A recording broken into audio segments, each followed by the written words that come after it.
I'm addicted to YouTube. I just can't stop filling every moment of silence with watching videos. A constant stream of pointless information right into my eyeballs. My YouTube addiction has completely taken over my life, and it has done for years. Whenever there's a moment of quiet or a moment to myself, I'm listening to someone talking on YouTube. And all this time watching YouTube, I never have a moment with my own thoughts. If I'm eating something, I'm watching YouTube. If I'm doing something with my hands, I'm listening to YouTube. If I'm in the bathroom for any reason, I'm listening to YouTube. If I'm going to sleep, I'm listening to YouTube. It's almost as if I'm trying to tune out the thoughts in my head and block them with YouTube videos. But every addiction has to come from somewhere. So where did my addiction to YouTube come from? Well, YouTube started as a way for me and my friends to kill some time when we'd meet up after school. We'd go to my house and we'd put on some silly videos and all just have a bit of a laugh with whatever we found on YouTube. Putting on YouTube was a surefire way to bring us some entertainment, whether that's someone falling over or some weird fails that we found or just some weird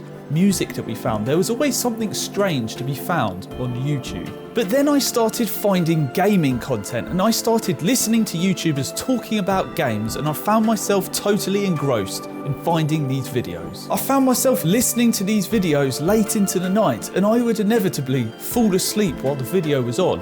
And then I realised something, that these videos were actually helping me fall asleep. Instead of lying there all night thinking and worrying about stuff that had happened that day, I would put on a YouTube video and listen to someone talk about the latest video games, and then that would make me fall asleep. Very quickly, this became a daily habit of mine, to the point where it's now been so many years where I listen to someone talking when I go to sleep that I can't actually imagine it any other way. But it wasn't until I had an iPad when I really started to watch YouTube all around the house, and it started to really consume my mind. Now YouTube was truly portable for me. When I was in the bathroom, instead of reading the back of the shampoo bottles and looking the ingredients, I would now watch YouTube. When I was having breakfast, I could take my iPad down with me and watch YouTube. And the thing is, my family members all started doing the same thing. My dad would watch YouTube on his computer while he was working.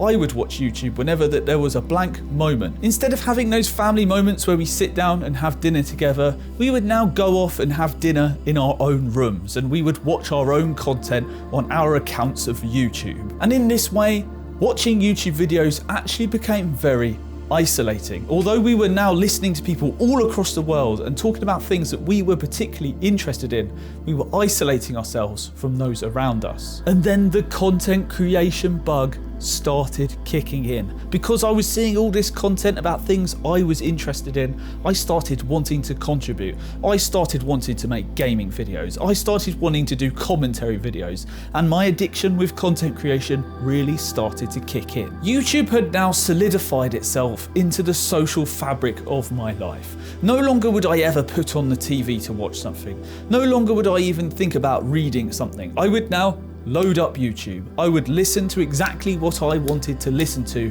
and I would sit on my own and isolate myself. And not only that, but listening to YouTube videos was stopping me from facing my own thoughts and emotions. It's almost as if when you put a YouTube video on, you no longer have to face what's going on in your head. It tunes it out, and all you have to do is listen. And all of those decisions have laid the foundation for where I am today. And with the advancements in technology over the past 10 years, being addicted to YouTube is now easier than ever. If I know my internet's going to go down, I can download YouTube videos ahead of time so I can listen to them when I go to sleep, or I can listen to those videos when I go out for a walk, or if I go out for a run, or if I have to travel anywhere. I'm able to bring YouTube with me whenever I want it. And again, this just allows us to all sit in our own worlds. If I'm out for a walk and I'm listening to a YouTube video, I'm not absorbing my surroundings. I'm not hearing the local community.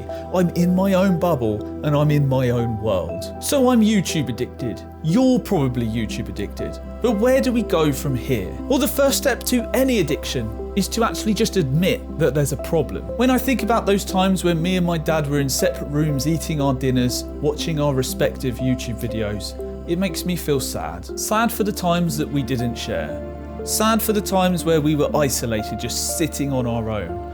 Sad for the family dinners that we didn't have. We can't let an addiction to watching content stop us from facing our emotions. There have been many times where I've tried to block out how I'm feeling by watching a video, putting on YouTube to ignore a problem. But when I've actually sat there and faced my emotions and felt how I was actually feeling, I actually started to feel better. When I use YouTube to ignore my emotions, it sort of just sits there under the surface, bubbling away. I'd find myself quick to anger, and I'd find myself snapping at those I loved when I didn't mean to, and I would find myself isolating myself. I would have to lean heavier into watching YouTube videos to block out my thoughts because I was already blocking them out by watching YouTube videos. So I think we need to make time away from YouTube, away from online content, and talking to those people around us, going out and walking outside, going in nature,